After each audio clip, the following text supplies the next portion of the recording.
that we're seeing reports of Egyptian tanks and armored vehicles starting to move towards the border. Egypt, throughout this conflict, has basically kept the border shut, except for a few international citizens who have been able to evacuate. And the fact that they are strengthening the border suggests that they are worried about this offensive. Now, Israel and Egypt have a complicated relationship, but they maintain a dialogue and have done throughout this war. So the fact that they are deeply concerned might worry Israel.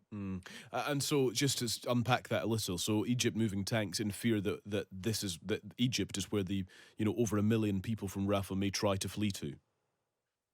That's right. I mean, where is there left for them to go? Israel has evacuated all the territory of Gaza effectively, and now we are at its southern border with Egypt. There is nowhere left to go.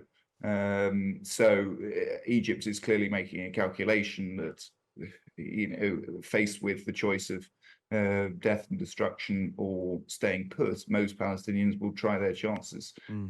It remains to be seen whether or not the Israelis go in the same way they have gone in throughout the rest of Gaza.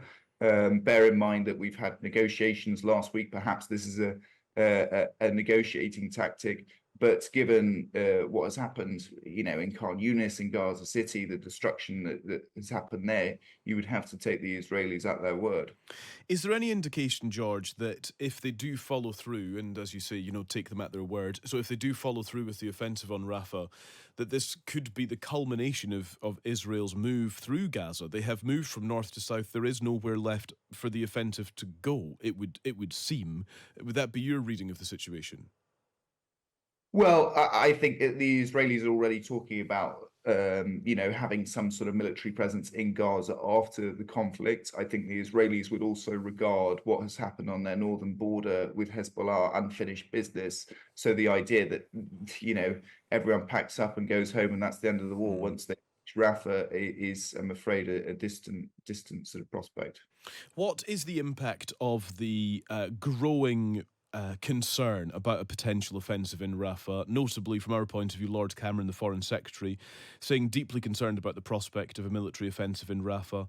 Over half of Gaza's population are sheltering in the area. The priority must be an immediate pause in the fighting to get aid in and hostages out, then progress towards a sustainable, permanent ceasefire.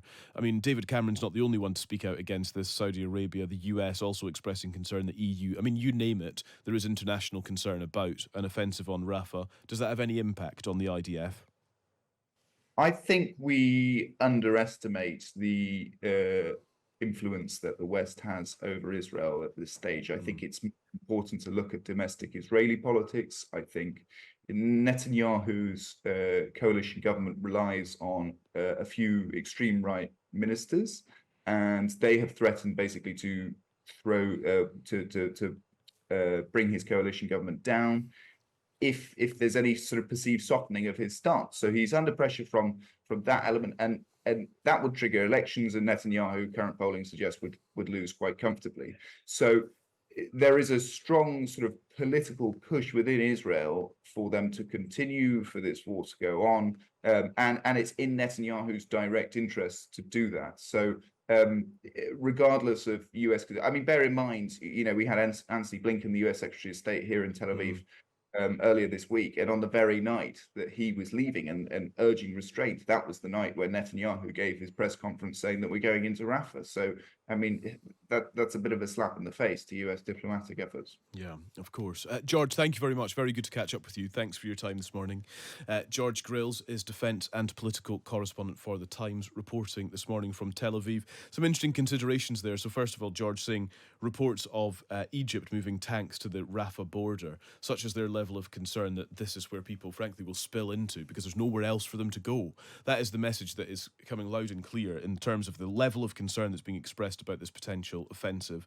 Also, George saying we must take Israel at their word when it comes to the warning of the offensive. But is this a negotiating tactic? Is this sort of ramping up the pressure to try to work towards some sort of pause or indeed some sort of ceasefire?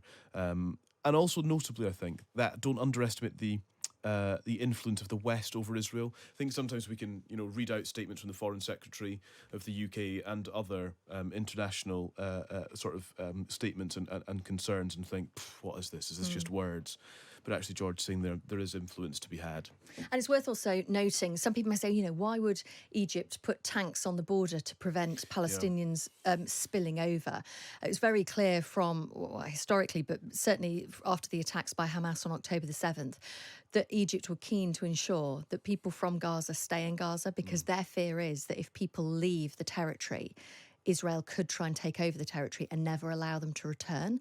So although it seems like it is a move that doesn't support the Palestinian people, Egypt also sees it very much as a way of supporting them and ensuring that they can stay in where they believe is their homeland. So it's a very difficult political situation, as it always is in the Middle East, but worth noting at that.